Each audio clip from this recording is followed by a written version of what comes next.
Hello, everyone's Forest Focus for an unplanned late night stream as Nuno Espirito Santo is reportedly set to leave Nottingham Forest this evening. Well, I say this evening, it's almost the next day. Looks like Ange Postecoglou might be coming in. He's reportedly one of 3 candidates to take the role, with journalists such as David Ornstein, Fabrizio, Romano and others saying that Nuno is going to go. Joined by Pete and Greg and hopefully Chris shortly to discuss the news. Appreciate anyone who's with us at this late hour. It's 11:40 p.m. in the UK as we record this. Pete, second time today, how are you? Tired, a bit confused and bewildered. Sort of sad a bit, I guess, but also just, I said today that whatever's going to happen now, it needed to be just done decisively. I sort of had a vague idea that it was coming, nearish. So I think, that's the right thing, that we need to move on and start the season afresh really now. So, lots of different emotions, I think. I guess we'll get into all of those as we go along. Oh, yeah, we will for the next, half hour at least, certainly. Greg Mitchell, are you awake? How are you? I'm sat here in my boxers. I'm sure you'd be pleased to know. Yeah, me too. I got out of bed and put trousers on just so people know, but okay. You're professional. Chris? How are you? Yeah, so anyway, to answer the question, I'm not shocked. I mean, it's been on the cards, hasn't it? It's been pretty obvious this is the way we were going to go, whether he was going to get sacked or surprisingly walk. But it is sad. It all looked like it was going so well, but with modern football, with Premier League football, it can change in an instant, and that's what it has. But at least they have got it done, and they haven't let it just draw out. And this whoever the new guy is going to get in and get going straight away. To be honest, we've got to hope that. Chris Aylmer, are you wearing trousers? First question. I am, and I'm wearing nothing. No. I got out of bed as well. To be fair, I was in bed and I saw the thing, and I was like, "Oh, I'm not going to be going to sleep for a while." I was going to be on social media scrolling through, and it all sort of came one after the other, didn't it? The Portuguese newspaper, and then Ornstein, then Fabrizio Romano, etc., etc. But yeah, no, I got out of bed and I am wearing trousers. How do you feel about Nuno going, Chris? Of course, I'm sad because he gave us such a wonderful season last year, and I'm obviously upset because I felt like maybe he could make the next international break, was my feeling, and then it would be based on results. And with any manager, if the results were bad after sort of like Burnley, Sunderland, etc., then he'd probably go. So I would have liked to see him get the next international break. But I think I've learned obviously from the Cooper sacking before, when I thought that was, even at the time, I didn't really fancy that as a decision. I wanted to give him till January, and I even felt, to be honest, even now I think Cooper probably would have kept us up in that season because Luton were so bad, etc. But ultimately it was the right decision because Nuno then brought us to European football. So I've learned to not get as attached as I did before emotionally, but it's hard. And it was just such an unbelievable season last year, and it kind of came out of nowhere because we finished 17th the year before, and a lot of it was down to Nuno and his staff. So yeah, I'm sad, but I'm hopeful, and I'm a little bit scared because of the odds and the bookmakers and who might be next. Yeah, we'll talk about who's next shortly. Certainly, we'll reflect more on Nuno going initially. I suppose, Pete, I'm a bit sad. How quickly the tide turned against Nuno, not with the whole fan base, but there's an element of it who really swiftly wanted him gone. And I can see the argument. I'm not digging those people out. I'm just sad that how quick it goes from Nuno's great, we all love him, to a couple of bad, horrific interviews, one horrific result, and then that's it. He's gone. And I suppose that's, I don't know, the brutality of football, is it, or not? I think it partly is, but I think it's more a reflection on the social media world that you naturally have to inhabit because of what your job is, than the wider environment, to be honest. I think we saw when you did a little poll for members about their sort of ongoing support or otherwise for Nuno, that it was quite a different picture to what you would be led to believe if you had a look at the sort of the general rantings and ravings on Twitter or wherever. And I suspect that would be the case at the ground or with a wider sort of fan base in general, to be honest. I think it would have been much more moderate. I would imagine that most fans are probably feeling a bit sad about the situation, but with perhaps a bit of balance about what's happened during the last few weeks and the whole thing feeling like it wasn't really going to be able to last. And that's to be honest, pretty much where I'm at with it. I think I'll save a sort of monologue for another day about everything that we had with it. When the dust settled a little bit and what it all meant and all that sort of stuff. I think there's a lot to say, and I don't think we should forget any of that just because we're moving on so quickly. But I'm not sure now's really the time. I just think that there's been an inevitability about the whole thing, to be honest. The comments that were made were never going to fly with the owner. We know the sorts of people we're talking about, both very serious, stubborn, successful guys in their own right. And I just don't think they're the sort of people who are going to have that sort of conflict and allow it to fly. So I think I said previously, it was always going to be the case that there was going to be, a pretty strong voicing of concerns, and from there you either get a major redrawing of the lines and you accept that perhaps things haven't been done as well as they could have done in the various transitions and the changes that have been in the structure and all that sort of stuff, or you say, look, this we're happy with the process, we're happy with the new tiers of management and all that sort of stuff, and actually it's the manager's position that's untenable in all of this. Chris mentioned maybe they would have limped onto the next international break. And I'm tempted just to think, as much as I love Nuno, I'm just tempted to think, well, what's the point really? I don't think that was ever going to be something that could really be forgotten. I just think that there would always have been a sort of lingering sense in the media, with fans, but most importantly with the owner, that there was a sort of hint of shame or betrayal or whatever you want to call it about those sorts of comments, and a grudge that's just not going to go away, I don't think. And we said so many times that as soon as the results turn and it all gets nasty, then it happens later down the line. And I just don't think we can afford to do that now. It is brutal. I am sad about it. I've sort of learned from the Cooper thing, just like Chris said as well. So I'm trying to be a little bit more sort of level-headed and pragmatic. But ultimately, I think this season is so important for Nottingham Forest, and we have to all be on the same page as much as is possible. So I think that's why a decisive move is the right way to go. Two questions, Greg, then.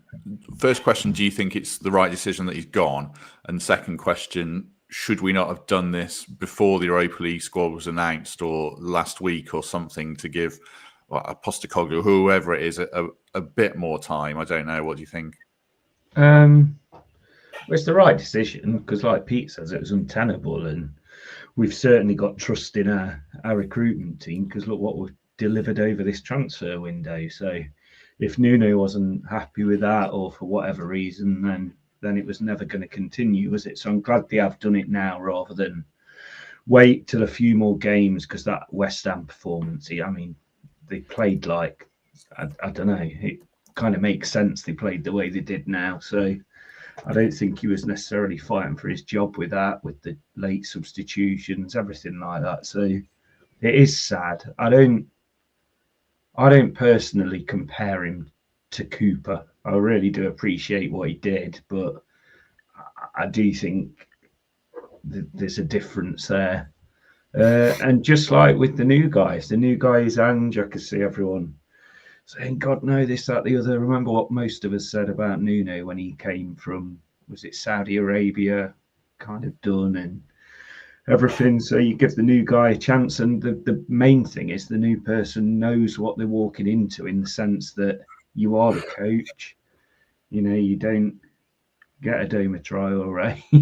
You get what we've given you, and it's a fantastic squad, and see what you can do with it. So it is sad, but I'm not down in the dumps over it. I was down in the dumps after that West Ham game and the end of last season. So I think now, whoever the new person is, if it is Ange or if it's someone else, then just go with it. They've got the best squad Nottingham Forest probably ever had, in the Premier League era, of course. But let's see what happens. I'm not I'm not crying, put it that way. Don't look back in anger. Okay?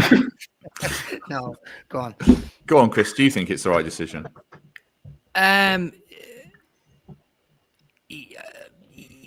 Yes, I do, but obviously, Or does it depend? Can we only if it's the right decision based on what happens next? I suppose. Yeah, I think do you could say it's the right decision without wanting it to happen, can't you? As well, that's kind of what. Yeah, I do. But there's also the wider context, isn't there? And like, I guess it's one of those things where people always say that really annoying answer, like I wouldn't have started from here, to that sort of question. But that is how I feel about it. Like the context has happened now, so you sort of have to deal with it. But I don't think it should have got to this point. It shouldn't have got to this point, and there's things behind the scenes that we don't know about, and we will speculate, and we will hear rumblings, and we'll go on, and the narrative will be shaped, and it'll be Edu versus Nuno, and whatever else, or it'll be the owner is not going to put up with that, or whatever it may be, but we don't know. And but what we do know is we do know that Nuno made comments in press conferences, and we knew that wasn't going to help things. And we knew that was going to lead to this eventually. And I did think he would get sacked after that, but I didn't think it would be this soon. I thought maybe he'd get the international break and like I said before, make it to the next one. But yeah, I think it's the right decision? Maybe right now, or maybe it would be. But I would say if we let the results bear out, because if we beat Arsenal and won a few games in a row, then we would have kept him. Or if we'd lost those games, then we go, right, we know what's happening here. It's results business. He's lost that game to West Ham. He's lost a few in a row now, or hasn't won a few in a row, or whatever it may be. And we're not doing well in Europe, or whatever it would have happened in the next few weeks. That's what I would have liked to see in a few more weeks. But I said the same about Cooper, and I've been kind of wrong about that before. So I don't know. Do you know what I mean? It's hard. But I'm sad. I'm really, really sad about it. But like, yeah, it's just this. It's crazy supporting this team, like with the Gibbs White stuff, and then then the influx of signings at the back end of the window. The fact that we've announced our Europa League team as well, and then he gets sacked, and we're complaining. It's just it's a mad old game, and we are certainly headline grabbers. I think looking at the fixtures, I can see why they've done it now. Obviously, international break. I think they should have probably done it sooner, as mentioned. But if you look at the fixtures, Arsenal away isn't a great game to start, but it's sort of got that free hit vibe for whoever it is. Then you've got Burnley and Sunderland where you can put wins on the board. Because if they'd have waited till the next international break, whoever was coming in, and I think it would have happened at some point, you're looking at Newcastle away, Chelsea home, Bournemouth away, Man United at home, then Leeds, then Liverpool, then Brighton. So the bracket from game week 6 to game week 13 is a lot harder. So to give someone Burnley away, Sunderland at home, and hopefully get some momentum behind them makes some sense to me. I mean, let's talk about the other candidates potentially then, starting with Postecoglou. Pete feels like the name that's the most prominent one at the moment. I've said, to me, I think he's a good manager. Better than people think. If you look at what he did at Celtic and his first season at Spurs, he did win the Europa League in a pretty horrific season.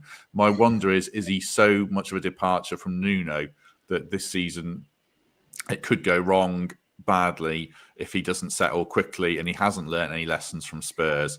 What do you think? I'll ask all the lads the same question. What do you think if it is Postecoglou?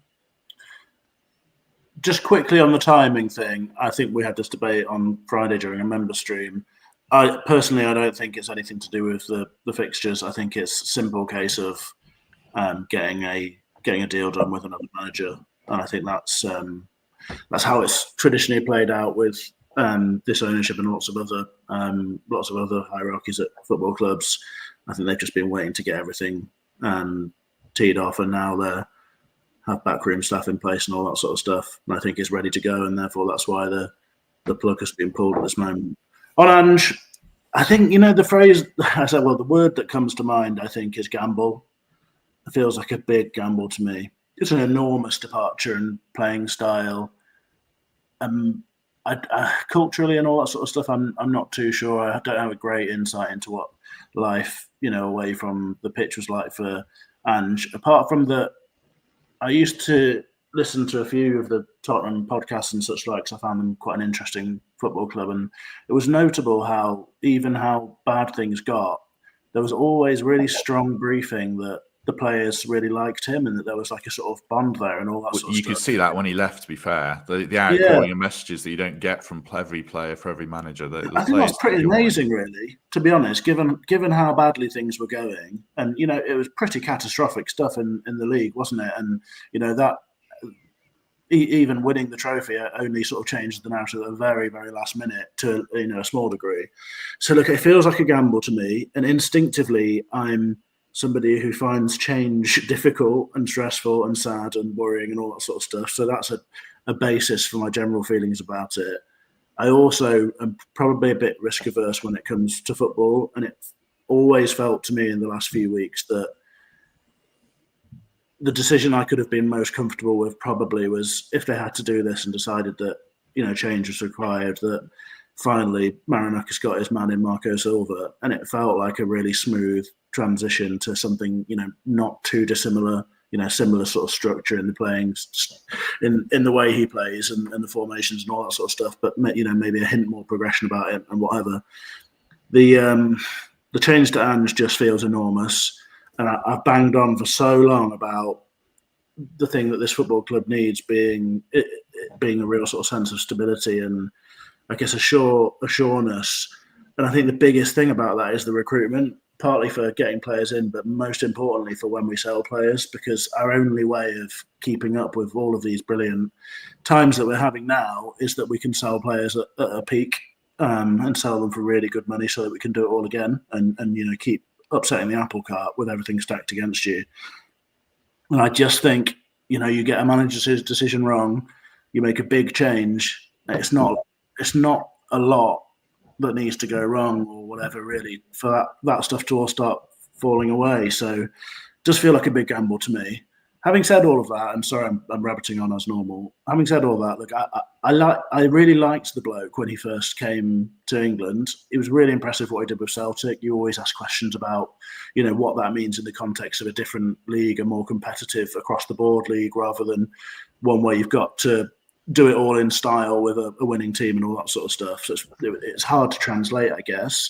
But I thought he was impressive. I thought it was so refreshing the way he spoke about referees.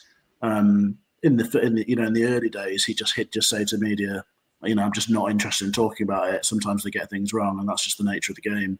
And that's exactly how I feel about it. And I liked a lot of it, but it did go south pretty quickly. You know, it was an incredible start, and then it was a year and a half of, you know, pretty difficult stuff, really bad injury problems, you know, a massive issue with the depth of the squad once some of the first 11 were in trouble, and the style of play really got exposed by all that stuff. And I think actually the big narrative around Ange is like he doesn't change. I think he definitely did towards the end, because that's how they got the success in Europe in the end. You know, it wasn't pretty stuff, and it wasn't high pressing, and it wasn't, you know, rock and roll football. It was pretty grim agricultural stuff that got them over the line. So look, I don't know if I've really answered the question. I think it's a big old gamble. I can't remember what the question was. and that's, you know, it's a reflection of how tired you are and how long I've been talking for. I think we're looking at Postecoglu when he went into Celtic. I googled this a few days ago because I thought he might get the job. They'd had their worst ever season. They hadn't even won the Scottish League, and he did turn them round. And his first season at Spurs, they sold Harry Kane, and they did, you know, they finished fifth, and they won 8 out of their first 10 games. As Pete says, it blew up in the second season, and they picked up a lot of injuries, partly, I think, because of the style of play. But he did tweak things, as Pete says, in that Europa League semi-final and stuff like that. So maybe he learnt a few things. I mean, I don't know, Greg, what would you think if it was Postecoglu? I always, do you know, when Spurs start, and I know this is just my naivety, when Spurs, like, when he came in and they just, like, refused to go into their own half and just attacked, I just keep thinking of Murillo and how excited he's going to be over that. I do think our defenders are better than Spurs defenders, so even if he doesn't play the way that, you know, the trained English fan likes to see, I do think he'll have a little bit more leeway with our defence than he had with Spurs. And he wins trophies, and that's what our ownership team want, don't they? They want trophies. So he wants to win the Europa League this season, doesn't he? Above anything, I think. Yeah, and I mean that's probably the unthinkable, isn't it, for a manager to do it 2 years running? And I bet Jose's probably done it with 2 different teams. But yeah, that's what he wants. And I don't think he was getting it with Nuno, unfortunately, was he? It is a risk. It's always a risk changing football, but changing football happens every couple of years, no matter what club you've got.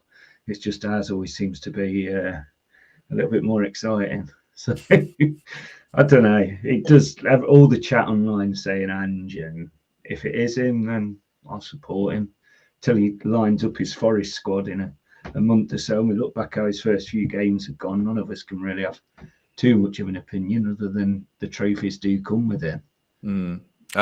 Jamie says Milenkovic in a high line. There's a few players that you think, oh, what about him? How does he fit? And Milenkovic would be one. Chris Wood would be another and then I don't know, probably Sangare as well. Actually, 700 people with us, which is great. Do us a favour and hit like. One other thing about Postecoglu, a question for you, Chris. I don't know if this is like Cooper to Leicester and the live chat is representative of our whole fan base or not. But if there is a big groundswell of feeling against him and it doesn't start well, then it could turn nasty quickly, I suppose. Or am I just reading too much into the live chat and people on Twitter?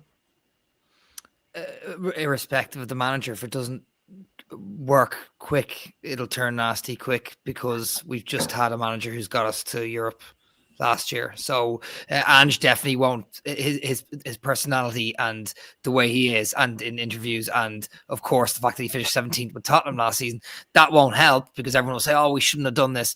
But ultimately, like, whoever is going into the hot seat now is going to have a bit of pressure on them, and I'm not trying to add the pressure. I mean, no one gives a shit what I think, but excuse the language, but it is late. Yeah, sorry, but I suppose what I'm trying to say is, I think any manager going in there is going to have the pressure against them straight away, and they're going to have that side of the fan base going, "Oh, we shouldn't have." And that was similar kind of with Cooper to a degree. It was like, "Oh, we shouldn't have," you know what I mean, when Nuno started to struggle a bit. So I think that'll happen either way. I suppose the hopeful thing is that our squad actually does look good. Like, there's no question that our squad is deeper than it's been before, that it's got big talent in it, and that, you know, there should be some games for that new coach to pick off, as long as they don't go mad. But yeah, you're right. It'll happen, but it'll happen to any manager, Matt. Do you know what I mean? Like, it's going to happen to any coach who comes in now, because the pressure is going to be on. But also, the flip side of that, we just lost 3-0 at home to West Ham. You can't get can it get much worse than that? It can't hopefully get worse than that. So hopefully that helps the springboard for the new coach. Yeah, Matt, you know, I'm becoming a bit infamous for not answering the questions you asked me. Can I just really quickly answer the question that you asked someone else and Chris there? I think that if the fans go into it with that sort of attitude and we're ready to turn, then we don't deserve anything, and we don't deserve the sort of journey that we've had so far, and we won't deserve what's coming up. I think that's like bollocks, frankly. If a new manager comes in, whatever your preconceptions about it, and you know, if Jose Mourinho ends up being the next man, I'll have my struggles with that as much as anyone with other names. But you know, come getting to the City ground and having them in their first game, then got to be behind them and give it a fair crack of the whip, because I think otherwise you're like I'm going to blow a bit of smoke up Greg's ass, I guess here really, but I think that a lot of the story of the success of Forest recently has a foundation in the work that Forza did and making people fall in love with the club again. And we all sort of regrew a sense of belonging and that relationship and all that sort of stuff. I think that's an enormous part of it. And I think you forget that stuff at your peril, and just suddenly being a Premier League team doesn't mean that we should have an entitlement about us and expect that this all just to keep falling into our laps. We have to play a part in it. I think that's like indisputable, to be honest. Those Leicester fans last season, I'm not just going to kick them down while they're down, but I think that the way they behaved with Cooper was piss poor, frankly, and they should have given him the sort of time of day. He clearly tried to commit to them, and they've got a real responsibility in what happened for their season, because you know they sort of pushed it down those lines, and I think we should be better than that. When you're good, Pete. When you're good, you're good. Fair play to you. Can I ask Matt a quick question? Is that all right? I know you've asked this, and I don't want to circle back too much to this, but you asked us, and maybe I wasn't on when you answered the question. Do you think it's the right time, or do you think it's the right decision? And I couldn't really answer the question. I think we needed to maybe have a look at giving it to the second international break, but ultimately, I'm not sure if it's the right decision or not. Do you think it's the right decision, Matt? I think it's the inevitable decision. I think this was coming at some point down the line pretty soon. As soon as, and again, I've said this repeatedly before the West Ham game, as soon as we tanked a result after what he said, then the pressure was on. And as soon as we tank another result, then that would have been game over, I think. So kind of what Pete said, like, you've probably just got to bite the bullet. I hoped he'd work it out, but once the second press conference was the one where I thought, well, it's very hard to find a way back from that, because the first one you kind of let him get away with it. You could say, oh, well, the signings hadn't come in then, and it's like, okay, you've made your point. And then the second one, and then he said after the Palace game, oh, it's a nonsense narrative, and that wound me up a bit, because it's your narrative, and I feel like he dug his own grave, and that's another shame that. I don't really buy he was sabotaging himself and all that stuff. But unfortunately, he's had a huge hand in his sacking. And I suppose it's not because of results. And that's the frustration.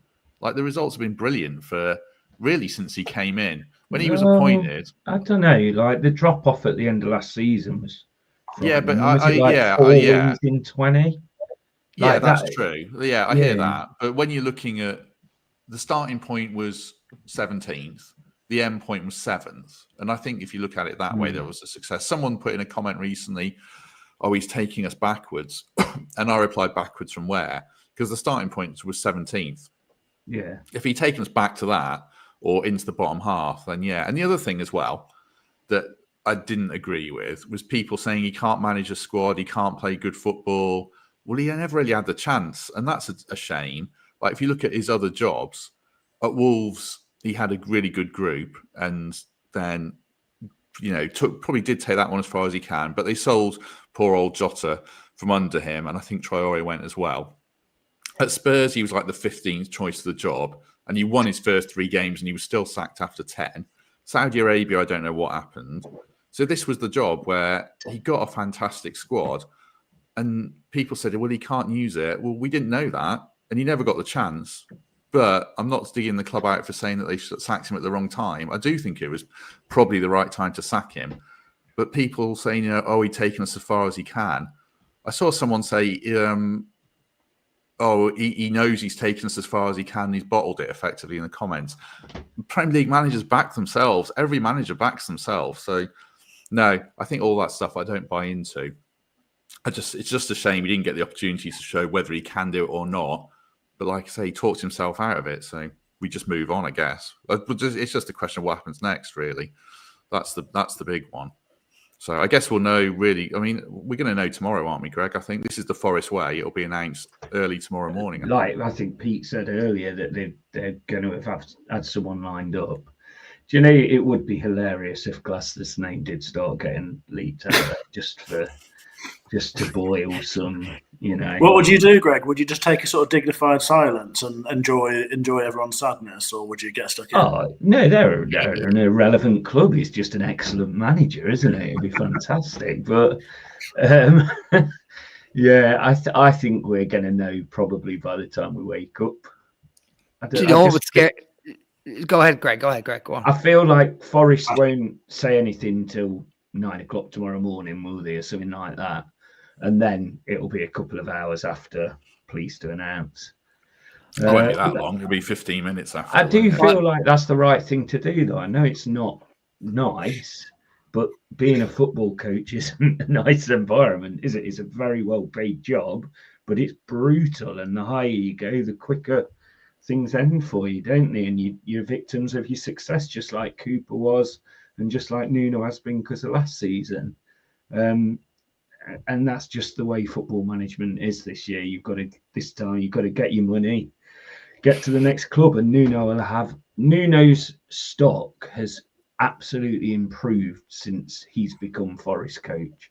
100%. He can now get those better jobs. He isn't going to get a job for a relegation battle, Leeds, Sunderland, Burnley type job, which he had to take with Forest. He's going to be offered much better positions around Europe now, and that's because of the job he's done at Forest. So I think Nuno's had sort of relatively decent interest from top Big Five league teams. So I'm not surprised. Yeah, he'll be fine. He'll be fine with his payoff, and he'll be fine with his next job as well. People in the chat saying about Portuguese speakers for the Brazilians. I think they all speak English. I don't know about. It doesn't matter, does it? One or two. And you have translators. I don't think we've got Big Willy Bolly. Yeah. Yeah, there's enough Portuguese speakers who speak English to help any out that don't. I don't know about Jair Cunha and Igor Jesus, but the rest do. I think, Sangare struggled to adapt to the language, but he seems to have done it now. So I think most players speak English, and Nuno communicated English with them anyway in the dressing room environment. So I don't see that as an issue. Did you want to come in, Chris? Oh, I just saw a comment there, and I was going to say it would be a cruel twist of fate if Ten Hag took over. Because I've been slagging all my mates who are Man United fans for the last 2.5 years, and if he took over now, I don't think I could ever live it down. So I just saw it in the comments, and I thought, oh, keep away from the odds. But I look, Marco Silva would be nice, to be fair. You've got to hope that we're in a better position after all the progress than hoovering up someone who's got booted out of his club after 2 games or whatever it is, if that.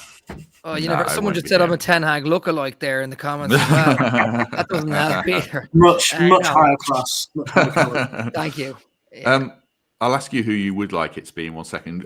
Do you know? I'm going to ask this to Pete. He's most likely. Do you know much about Domenico Todesco, Pete, who's also been touted in the media? Well, I'm not sure Matt Sells would be hugely welcoming of that one. I don't think they had a particularly strong relationship. Not an awful lot. He's obviously had a lot of experience in Germany and managing the Belgian national team. I don't think I would be able to give enough of a sort of detailed, off-the-cuff analysis of how it fits the squad and that sort of thing. I think he's pretty pragmatic and can change his ways. So I guess that's always quite a good sign, and perhaps probably not what you're going to get with someone like Ange. Although I do think, not to just totally avoid the question, I can't answer it in any detail that's sort of nourishing for you. I do think the one thing to say about the potential Ange addition is for all of my sort of anxieties and worries about it, or the gamble side of it, I do think there's a number of players in that side who will be dreaming about playing the sort of expansive football that he would like us to, whether it comes off or not. And I think you saw in that Brentford game that when a few of our players get a bit of swagger going, there is something that can be unlocked there. And I think most of us have probably dreamed about it a bit, haven't we? That what Anderson and Gibbs-White might be able to do together with a platform that's a bit more than work hard first and see what comes on the counter sort of stuff. So there might be a positive there as well. Laura's just said she can't stop picturing Ange and it's stopping her from going to sleep. Just a live Greg. There's some nice pictures of Ange in the swimming pool with Steve Cooper from back in the day, isn't there? Yeah. Look at this. Someone's also just said Rob Dorsett, unfortunately blocked me so I'll be able to see it. Is saying Glasner, where was that? I just saw it. I'll have a look now. There's a message from Scotland93 who says Glasner, Silva, Iraola and Poch all admired according to Rob Dorsett. I think the thing is, that's no doubt that's true. They've tried to get Poch and Silva before, and Iraola actually, all under Cooper, I think. Glasner was linked to the job after Cooper. Well, Glasner was in the final 2 with Nuno, as I understand it, I think. So I think, that's all accurate, but I'm fairly sure that there have been pretty detailed conversations with our man from down under. Rob Dorsett does interestingly say the meeting that was spoken about so much never happened in the end. So I guess it just got to the end of the tether, and that was it, really. Have a quick think then about who you'd want to be your dream manager, chaps. I'll ask you who you would really want it to be with an open field, but just for that, a word. For the Trent Nav, a reminder that whoever the manager is going to be will take charge of us against Betis soon. You can watch the game at the NAV. You can watch the Arsenal game at the NAV, which is probably going to be the new manager's first job.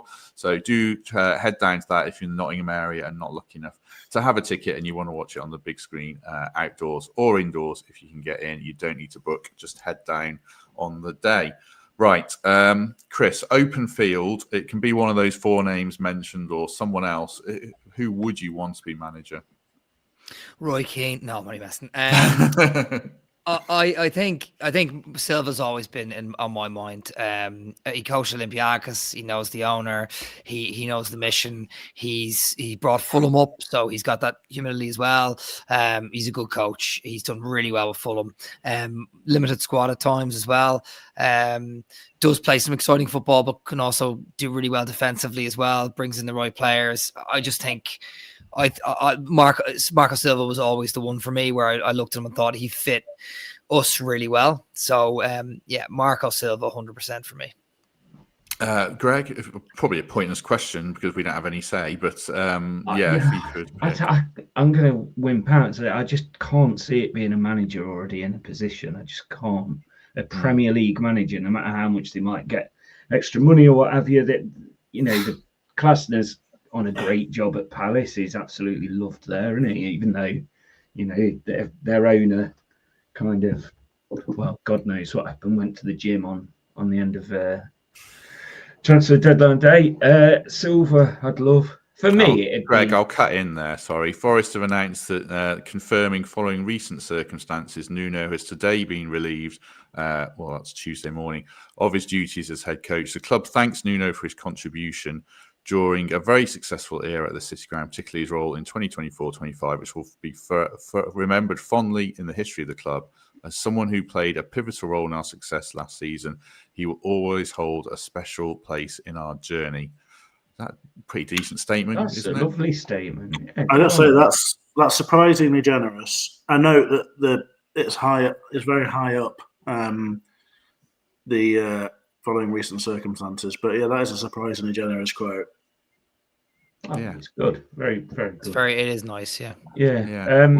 Made me feel a bit sad. I think we'll be waking up to Ange, won't we? That's my thoughts and feelings on it. And I'll fully Do you mean you personally or the rest of us? Laura as well. Big old Aussie. All right, mate. Yeah, literally be waking up to it. But whoever it is, let's get that new manager bounce. It's only Arsenal.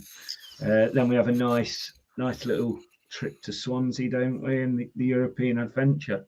Look, this is the most exciting time my generation has ever had to support this football club. And it's unfortunate it's not going to be with Nuno now, but it doesn't change anything for me. It's just going to be an incredible end of the year, and we'll see what happens. But whoever it is has just got one of the best opportunities in world football at the minute. So whoever it is going to have my full support, and it'll be exciting.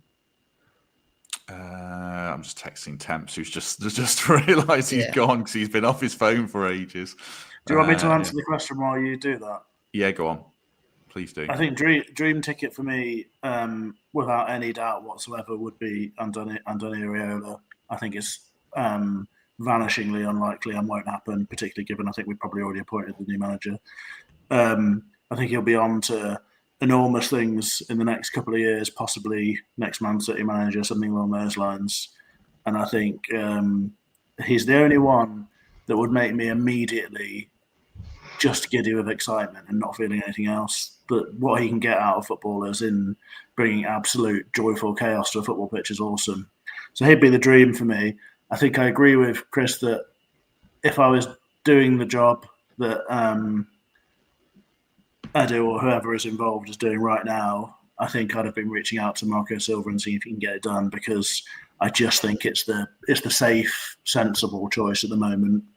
But it would obviously cost money, and it's difficult to extricate him. The other fun one, I think, I've always thought, since we've been back in the Premier League, I've always thought I'd love a little season of Marcelo Bielsa and just see what happens. But perhaps now's not the time. No, probably not. It would be Iraola for me. I think he's such a good manager. Really improves players. Like the thing, I know Hoyson was only there for one season. If you look at what he's done with him and Lewis Cook and players like that, and even Solanke, like if he could have got to work with our players, then that would have been good. I just don't think he'll be him. I think Glasner will be fun. I know, Pete, you weren't sold on Glasner tactically for how he fits us, but I think he would be adapted. Yeah, no, I mean he's absolutely outstanding. Don't get me wrong. I don't want people to think I don't rate him. He's a fantastic manager. I'm not remotely convinced about us getting a manager whose success really has been pretty solidly based around being, the very best proponent of that sort of 3-4-2-1 type system. Where I think you bring another centre half into the Forest team, you're immediately taking someone out who's a lot better than that player. I think you're hamstringing yourself. I don't think the fullbacks are brilliant wing backs and they're brilliant fullbacks, etc. But yeah, no, he's a fantastic manager. I think Temps is going to join us, which is good. Are you guys going to stick around for 10 more minutes, see if the manager knows? Yeah. I mean, it's box office now. Half past. It's box office now, isn't it, though? I mean, even Ange is box office, and it's going to be box office either way, but it is scary. Like, I'm not going to lie, I'm scared if Ange comes in. I am afraid of the consistency, and I'm afraid of the style of play, but he did get them 6th the first season. It's just, you look at last season. I listened to your podcast, Matt, when you were a Spurs fan on, talking about this a few months ago. And, obviously he was angry at the time, so he was bashing Ange, but like, it is scary, but I'll back any manager that walks in the door. Like, I'll back any manager and we'll go to war, Does the new manager, people mentioning Edu in the chat, I mean, primarily this new guy's got to be able to work in the structure above everything, hasn't he, Pete? Absolutely, yeah. But you would hope that it being Edu's first appointment... You're going to get a phone charger. Carry on, chap, sorry. Yeah, no worries. You'd hope that it being Edu's first appointment would mean that is naturally how it would play out. I mean, that's sort of question number one, isn't it? I'm your boss. These are the boundaries that we've drawn at the football club. These are the areas that I have influence over that come sort of also in... or sort of touch, I guess, your remit. Can you work with these areas? This is how we'll communicate, all that sort of stuff. And I think it's often difficult, isn't it, when you get a new technical director or sporting director or whatever you want to call it, and the manager's someone that they didn't appoint, because it's an awkward relationship. We're so used to, and lots of managers are so used to being, the big main voice at a football club. But I think it's just probably a bit irresponsible to have that sort of situation now with a manager who's someone who's so transient. You need people above that, and you need a structure above that to be in place for the longer term. So yeah, I hope Matt's got his trousers on because we're getting around. Oh, that would have been a treat, wouldn't it? We were just hoping you had your trousers on. You'd hope that would be the case. And this is the way it's supposed to work. It's supposed to be sporting director hires manager, not manager comes in under. Not sporting director comes in while a manager's already in place. I do think, though, I'll try and put this in the most positive way. I'll be keeping a bit of an eye on proceedings around Edu and Kia Drabshin, and I think there's enough in the history of Kia's relationships with football clubs to bring a few nerves to Forest fans. And I hope that influence isn't something that grows too significantly. We haven't spoken about Mourinho at all. I don't think it's going to be him. Yeah, let's not. Don't give him any ideas, please. Greg likes it. I really wouldn't like him. I'd be more on board with people think it's ridiculous. I'd be more on board with Postecoglu than Mourinho. But you like him, Greg, don't you? Well, it's box office, isn't it? It's another one that goes somewhere and wins. He goes somewhere, wins some trophies, and then implodes. So maybe that's all we need now. Let's just have some fun. But no, he's not going to be Jose. Winner. Yeah, he's a seasoned winner. Like, we're not going to mock someone of his stature coming to. I'm not sure you were following what happened in Turkey. If you think he was a winner, he took a side that had finished on 99 points in the Turkish Super League and had an absolute nightmare while spending all of his time talking about referee corruption and all that sort of BS. He's just an absolute. I don't think anybody on this earth can say Jose Mourinho isn't a winner. Look at his trophy. He's not. He's also not. He's not going to come in either. Is he? Let's be honest. Exactly. It's not going to happen. So but like he is a winner. It's just recently he always seems to fall out after a year and a half. So that would be very us. Do you know what I mean? Right on brand for us. No, but he's not coming in, is he? No, he's not. I think we know what's happening. Yeah. Where does Nuno go next? Which league do we think? Oh, West Ham will be taking a keen interest, you'd have thought. But I think the interest recently has been from Italy. So I wouldn't be at all surprised to see him go there. I'd have thought, possibility of Spain. But, Italy seems to be a league that's in like a pretty decent space, given how the European leagues are really, really struggling with finance and with the TV deals and all that sort of stuff. I think there's probably quite a few jobs there that could tempt someone like Nuno. I mean, if I was him, I'd be taking whatever payoff I've got and having a big fat rest in the Caribbean or whatever. So I'm sure he'll have a bit of that as well. Bit of cliff diving. That's the thing, isn't it? If you get a new role, does the payoff end? It depends how all the terminations are dealt with. I was wondering if, I suppose, Matt and everyone, sorry, I was scared, obviously, that Ange might come in, and I'm worried about the consistency last year. The one thing I'll say to add some balance is last year, Matt, me and you were doing our FPL teams, and we couldn't pick a Spurs player because they had the biggest injury crisis I've ever seen around Christmas time. Like they lost their back four practically, do you know what I mean? And then they lost loads of their midfielders, and they just looked completely out in their feet. They were bringing in all sorts of players in different positions. Archie Gray, I know he's played centre back more now, but he didn't at the time. Like, they were absolutely ruined with injuries last year. So that's the only little bit of balance I'll give them. I can see Greg and Matt looking at their phones here. I'm worried that someone's just been announced. Someone's put something up about the Telegraph saying Postecoglu. It's a fundamental lack of respect, isn't it, Chris? I was focusing. Pete's listening to me, and I'm listening to Pete, and that's all that matters. No, what's happening though? Is it happening? Is he coming in? Possibly. I mean, I did say on the podcast earlier I wasn't listening, so I was doing a currency conversion from pesetas to pounds earlier today. Yeah. So I've got form for it. To be fair, fair enough. Just check. Postecoglu. Who do you want? Did you answer the question? Who you wanted? Me, Iraola or Glasner. They won't be them. They'd be top of the list. Silva's a good steady pair of safe hands. I think he's in his last year at Fulham. And it sounds like he's pretty miserable. About transfers and such like. Yeah, I think he's ready I don't know whether that means that if he got the job, everyone would have to hate him if they'd already hated Nuno for saying those things. No, I don't know. When you said I didn't listen to our advert before playing it either. Well, that's just me not putting it in the system already before and just doing it mid podcast. So very unprofessional. Temps has joined us. Let's add him in. Michael Temple, good morning. How are you? Hey mate, yeah, good, thanks. Only Forest Day. You said, I think you said this afternoon, you thought he'd get a bit more time. So how are you reflecting on this? I mean, in the performance sense, I had no info. Thanks. I think it's staggering for like a club that's had the volume of manager turnover that we have to sack someone who's got a 40% win percentage in the Premier League. Like, statistically, it's crazy, but this isn't about stats. It's about relationship management and the manner in which that's disintegrated so quickly because he hasn't handled this situation in a streetwise manner. He's gone public, it's been unpopular, and he's seen who comes out on top in any kind of power play, and it's the owner. I read it wrong. I thought that they would dial back Edu's role and give Nuno the freedom to operate, and that his winning record had justified that.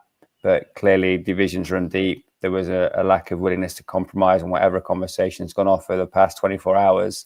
And they've burned the midnight oil to come to this conclusion that they can't bear him at the club anymore. I think it's a really sad ending to a tenure which I'll remember fondly. But everyone has to reflect on a period of time and an unfortunate episode which Nuno has handled particularly badly. Rob Dorsett says no one's lined up. That's very against the grain, isn't it? How he normally does it. Does that show the scale of Marinakis' anger, Greg, or not? I guess. Ask him to unblock me. Yeah, I mean, we're going to put two and two together and say about the anger, aren't we? He's still a very calculated business person, and he's not just going to go, "You're out," because we fell out. You know, it's had to be right, and I think that's why we've waited the time we have. So I'd be very surprised if we don't have someone tomorrow, the next day. But Dorsett says we don't. I don't know. He says he's been told no one has been yet. How reliable is Rob Dorsett? I mean, I don't know. Well, He's blocked you. He's a good judge of character. I think he's the only person I know with more followers than Greg. Back on Twitter now. Follow him. I think he's almost definitely wrong, and that what's happening is that the football club have released that statement which says Nuno's been sacked due to whatever the wording was, recent events or recent circumstances or whatever. And I think they'll be very happy for the sort of accepted wisdom to be that that's exactly what's happened, and they've moved on after that. It's probably not quite as clear as that, but I think that's what they'll want to do, and they'll be telling people, telling journalists that just to keep it nice and clean. Yeah, if he doesn't come in though, Temps, if no one comes in, well, I suppose first question is who would take charge? Maybe Andy Reid. But I just think it's really interesting, Temps, that they haven't got someone lined up. I mean, that to me suggests some kind of catastrophic breakdown of relationships, doesn't it? Yeah, it is. There's been some kind of ultimatum, hasn't there? I think both parties have gone into that conversation with their own preconceived But it never happened, apparently, according to Rob. The conversation never happened. Yeah, I mean, look, surely for a back channel or an agent or something, there's been some kind of contact, right? Even if it's agent saying, if you think you're going to get him in a room and have him compromise on Edu, X, Y, and Z, then I'd be very surprised. But, of course, they've had conversations. I think they approached several people before Nuno was appointed and before Cooper was even sacked. So there's names on a list that we could come up with now. Glasner's one that springs to mind. They'll need to convince him that Barcelona job's not happening, but I think he'd be on our list. I'm not so sure myself about the slightly more old school generations, Jose Mourinho et al, if they quite fit into the profile of what's needed now. But yeah, you're right, Matt. To say no one's lined up and it was a snap decision is one thing. Snap decision, yes. But I think there's always a list of 5 names in the back pocket that might need to be pulled out when these circumstances present themselves. Sammy Mockbell, who I think is quite in with the ownership, he though tweets, the BBC Match of the Day posted and he's retweeted, talks underway over his replacement and appointment imminent, and he tweeted... You can't have talks underway and an appointment being imminent. I'm sorry, I know this like transfer deadline day bullshit language has become like almost normal in real life now, but those two things don't compute. It's so much more complicated than that. You can't have talks happening right now and an appointment being imminent. I think just on Sammy's personal tweet, it says talks underway on Sammy's personal thing. So I think we know do you know what? I don't know what's going on. I'm a mouse in a maze at the moment. I mean, this is there's people lining up people in the comments, and I believe them almost more than I believe what's happening on Twitter. So yeah, I don't know what's going on, but it seems like Ange is the most likely as it stands at this point in time, 12:30 at night. You know what I mean? It seems like that's where we're leaning towards, right? Not us, but the club. People are going to have to go to bed soon. We'll wind this up, even though there's almost 1,000 people with us. I don't want it to stop. I feel so alive. Greg looked barely alive when he logged on. Greg looks better now than when we started. Greg, you go back to bed with Ange, yeah? No, I'm not. You've got me going now. We stay on air until someone's appointed. Yeah. No stone Temps. We stay on air. I think you can be in talks and also be appointing someone. You got to. Well, you have to agree in the talks. Talks have to be agreed, don't they? What does imminent mean? It means very soon. Well, it's not very soon if you're still in talks. Well, you talk imminent means something's about to happen. Yeah, exactly. Well, that doesn't make sense. The talks would have to be completed for it to be an announcement to be imminent. Anyway, this is Let's break away from Let's guess when it's going to happen. Let's guess when it's going to happen. Is it going to happen tomorrow morning? 9 a.m. 9 a.m. You see, I thought it'd be 12:30 tonight, and we've gone past that. It's gonna be tomorrow. I think it'll be announced tomorrow. They're not going to disrespect him that much by. I mean, I'm going to steal something that Laura's just said about Dougie Freeman. Was it when he was waiting in the corridor? That was O'Neill and Sabri. Yeah. That was Blake. in the car park or wasn't something. it? Yeah. What do you think before we start wrapping things up? Temps, we haven't asked you for your opinion on Ange, who we all think is the most likely candidate. What do you think about him, Temps? Yeah, I'd be surprised by that. Like, while he hasn't been on the scene in quite the same way as Jose Mourinho, I back him in that kind of position as a man manager, not renowned for being quite such a technical coach. Look, I'll say this as well. Alongside Nuno, a lot of really respected specialists in their field are going to go, and part of his method was to surround himself with extremely good, world-renowned fitness guy, science and nutrition, technical coaches. And it's going to be a wrench for the players to have those guys disappear, ripping someone out of a successful setup at this time of the year. I mean, Nuno was moaning about not having a pre-season. This guy's going to come in at one of the worst possible times to do it. Yeah, just bizarre. I can't quite get my head around it. I just read the stats that Chris put on Twitter about some of Nuno's achievements, and objectively, you would not look at that and think we'd be in this position. What does it say to the new manager? Do they need to come in and be passive, be accepting of some of the players and decisions that are thrust upon them? What does that type of recruitment look like? Because if you're talking about a Jose or an Ange, I don't think they're going to stand for it any more or less than Nuno would. So my overriding emotion is one of regret. I was hoping that those parties could come together, have the conversation, and get us to a positive point. I like the Glasner name. I think he's done a decent job with one hand tied behind his back in a resources sense. I think he conducts himself well, and there've been links in the past. So he's a name that I would celebrate as sensible progression from this point. But no, I'm not behind an Ange appointment at this stage. I've never thought this before. Temps, you do look a bit like Shooter McGavin in right now. In the first half of the game. Not the one now, not the one where he's like 70, but now. Between that and Temps calling Nuno the Hoover from Teletubbies, I just couldn't stop laughing.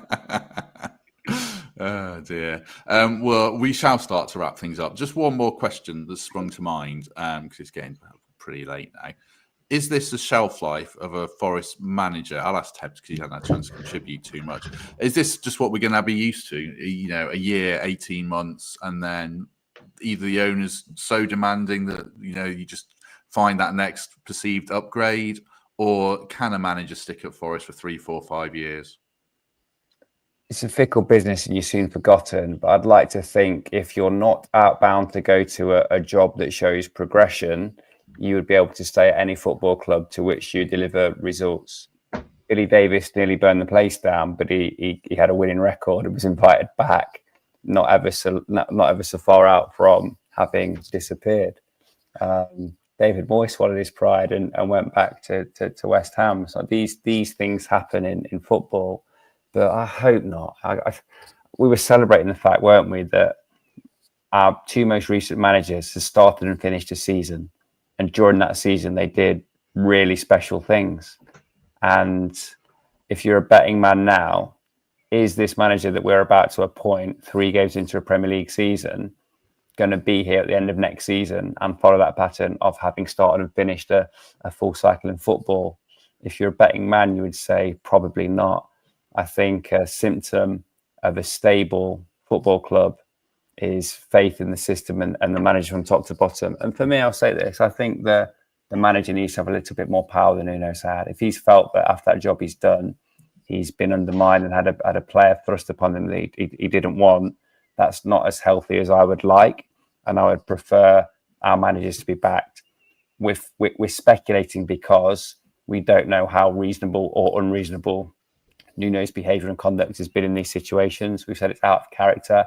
He's tried to air it in public. Myself and Pete were talking on the podcast earlier about the manner in which Amari Hutchinson's life at Forest has started out. But I hope not. I am a big believer in stability. I'm a big believer in finding a reason not to sack a coach. And I hope that we don't return to those dark days of having an absolute revolving door. And just to contradict myself, I do think this sacking was different to a normal sacking because of the circumstances around it. If we sack Nuno for football results and because he can't manage his bench properly, which we already knew to some degree, I think that'd be mental. But there is different factors to this, certainly. Right. Final thoughts from everyone. Also, one question for Greg. Are you losing your edge in life? Because, a year or so ago, it would have been like, oh, I'm staying up till 1 a.m. and I've got to be up at 5. And now you're logging on and saying you're all tired and, all that kind of stuff. Is age getting to you, Greg Mitchell? Start a new career in March and I care about it. Give me an attaboy. Give me an attaboy and say thanks for coming on so late. It was your idea, wasn't it? I know it was Pete's idea, and you leapt on it as well. Brilliantly, yeah. Well, I thought, someone else has got to speak, haven't they? Not for long. Not for long. Only for the brief periods when I wasn't rattling on. Final thoughts, Greg? I'm still as excited about that next game as I was 2 weeks ago. For me, thank you so much, Nuno. Unbelievable. Got us to Europe. I never thought we'd get back in the Premier League, but to get into Europe, and it mainly down to him, is just incredible. So thank you for that. But the time was right. The relationships had gone, and I'm just excited. If it's Ange, I don't care what everyone else thinks. I don't care what my Spurs mate thinks, who's messaging me now with a little popcorn emoji. Spurs are a car crash of a football club. I don't think we are, and I think it'll be a little bit different with us. So I'm excited. See you in Seville. Yes, well, you will hopefully. Chris, final thoughts? Yeah, listen, it's everyone's already kind of said it. It's sad to see him go, but since the Cooper situation, I'm able to move on from these things quicker, and I do feel like the fans, we are the club, really. The club is the fans, and we're the ones that remain at the end of the day. Managers, players, owners move on, and everyone always says that because it's a real cliche, and it's a cliche for a reason. So we'll be there in Seville and Utrecht and Braga and wherever it is, and we're still going to have our European dream this year. We're still going to fight for that trophy, and we're still going to fight in the league. Whoever it is tomorrow comes in the door, I'll back them. I can be skeptical or positive or whatever, like any other fan, but I'll back them. And yeah, it is sad to see Nuno go. He was unbelievable for us, absolutely unbelievable, deserves all the praise. But look, it was inevitable. And even I said, look, let's give it to the next international break, knowing that even by then it probably would have happened. But yeah, it is sad to see him go, but we'll back anyone who walks through the door. I should have shown this earlier. Ant Gale, thanks very much for being a member for 3 months. Wish this happened last week, which we did discuss earlier. Just before we go, in the live chat, drop in where you are in the world, because it's 20 to 1 in the morning here. I'm just curious to see how many people are in the UK and if we've got a different international audience. I'll give Temps the last word. So, Pete, final thoughts from you? I said earlier I wasn't going to do any sort of message to Nuno sort of stuff because there might be another day for it. It's 20 to 1 in the morning. Yeah, look, I'm expecting you to interrupt with your usual sort of underlining comments. But football moves on really quickly, doesn't it? And there might never be another moment, and I think it'll make me feel better to say thank you to the bloke, I guess. It's funny, isn't it, that football is sort of just constantly going on while everything else in our lives happens, and we sort of bookmark everything, all these moments with what happens with the manager and the players that you have in those moments and everything.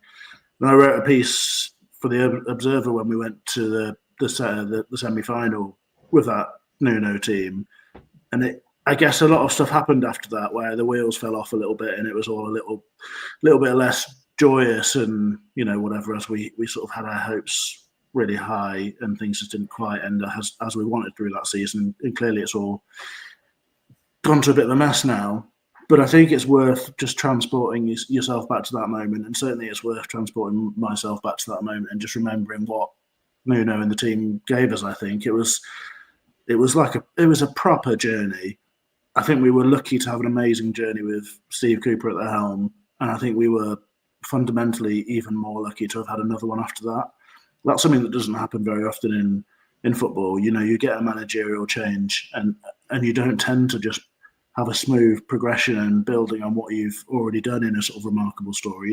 You don't pen a second volume to a brilliant journey. And we got that. Hopefully there's a third. Hopefully it's a trilogy. But I guess whatever happens now, I think it was pretty special, to be honest. I feel incredibly grateful for everything we've had over that period of time. It was a remarkable pleasure to watch the cohesion and the sort of I used to describe that Nuno sort of alchemy in the team, and I think that was a really special thing, that bond the players have and had, and watching that play out on the football pitch was amazing. We'll have all those moments, Anthony Elanga just chasing up that pitch against Man United and producing a moment of magic. There's so many of those little ones that will pick out, and I think everyone watching and listening will have moments at home as well that resonate, that that happened while I was doing this with my family or whatever, and those things stick forever. So that's reassuring to me that, like, for all the change and the sort of carnage and chaos of modern football, I'll always be able to sort of bookmark the journey between home life and football life, and that Nuno journey I think was something pretty special. So thank you to him and everyone involved, I guess. God, it's too late at night for something that emotional and deep. Good words, Pete. Where were we? Oh yeah, Brazil, Australia, Mansfield, a real good spread of places. Reykjavik, Wilford. There's a few in Ireland in there as well. There's a few in Ireland and Tipperary and out in Dublin where near me. And there's someone, Matt, not you or the other Matt, but there's a Matt in Toronto who messaged one of the groups there. He said he was listening late on in Toronto, so shout out to him. It's great to see everyone all around the world. Temps, final word for you, and then we shall sign off.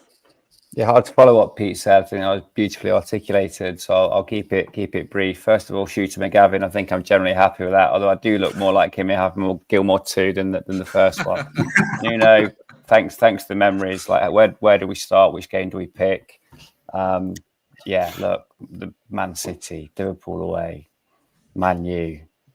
Memory after memory after memory. I'll never forget this period. Probably up there with the Cooper spell for me. Just did a great job. Took care of our football club. And what's the ultimate task of any manager? Leave it in a better place than you found it. He undoubtedly did that, and he'll always have that credit from me. And final thought: Madri or Stella, we're drinking whatever. One of the all-time great champs. And any other business requests from Greg Mitchell, who I thought wanted to go to bed, but he just wants to keep going. Go on, Greg. No, I was going to. Well, no, this isn't my AOB, but it's Foster's or Forex now, maybe. Anyway, no, I didn't think I was going to be on the pod at all this week, so I am going to make the most of it and say it's my sister's birthday today. Now, she's unfortunately stuck in hospital, and we're hoping to get her out, but we'll see. But happy birthday to her, because I'm sure she'll be listening now or as soon as she gets up. So massive shout out to her, because she's just incredible. Good note to end on. Well said. Happy birthday to Hayley. Get well soon. We'll end it there. I wasn't going to put anything out today. I decided there's nothing else to say. We're just repeating ourselves. So I thought I wasn't going to put anything out on Tuesday. And I've fallen down at 12:45 a.m. on Tuesday because there was a lot to say. There's probably a lot more to say. As soon as whoever the new manager is appointed, whoever it is appointed, we'll do a lot more on this. And we might even take stock a bit more tomorrow. But in the meantime, Michael Temple, thank you very much. Cheers, boys. Happy birthday, Hayley.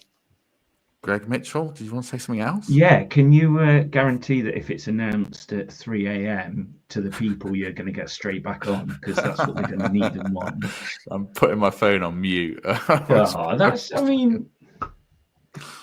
Oh dear, my phone just went off and I thought it might be Forest, but it's not. Your wife said, shut up. Yeah. She's not here. She's on a work conference. That's why I'm downstairs. Because I didn't want to wait. She's left it. Well, didn't want to break it here, but yeah, no, she's on a work conference. Dorsett's been on. I want to say I fancy a Sky Sports News chat, but last time I was on with Robbie Earnshaw, I told him there was no way Nuno was leaving, so I think my stock might have fallen. Oh dear. Well, you never know, do you? Another video of Temps' predictions is due to come out now. Oh, man, the supercut of all our terrible predictions, and anyone else that's ever done a football podcast has made some real duff ones. But yeah, let's see what happens. Pete Blackburn, thank you very much. Thanks. I'm really emotional now, so probably best time to end it. You're not going to sleep now, are you? That's the beer. No, I'm definitely. There's no way I'm going to sleep anytime soon. I'm going to get a glass of wine after this and just chill out. What time's your boy wake up normally? He'll be up at about 6, but there's nothing that can be done at this. There's too much to think about. Yeah, I've got to be up at 6 as well. Chris Aylmer, thank you very much. Thank you for wearing trousers, unlike some of the people on this panel. Just about got them on. Yeah. Listen, I just want to say thanks to everyone for listening from all over the different places in the world. I saw them pop in the chat there, and to everyone who's on here tonight, because it's an impromptu thing. But yeah, thanks very much for having me. It's been fun. I think this is our latest ever finish. Mike, did I say Michael Temple? Thank you very much. I don't know. I've lost track. Yeah, I've said goodbye twice now, Matt. But, just keep it going. I was only joking. I said we'll stay on air until someone signs a contract. It's like he's paid the meter, so he's going to get us till 1 a.m. I can't go on. Right, thanks very much, everyone. Really appreciate everyone's company. Do us a favor, hit like, etc., etc. Do subscribe and all that stuff. And if we don't see you, later today, we shall see you soon. Or they've tweeted.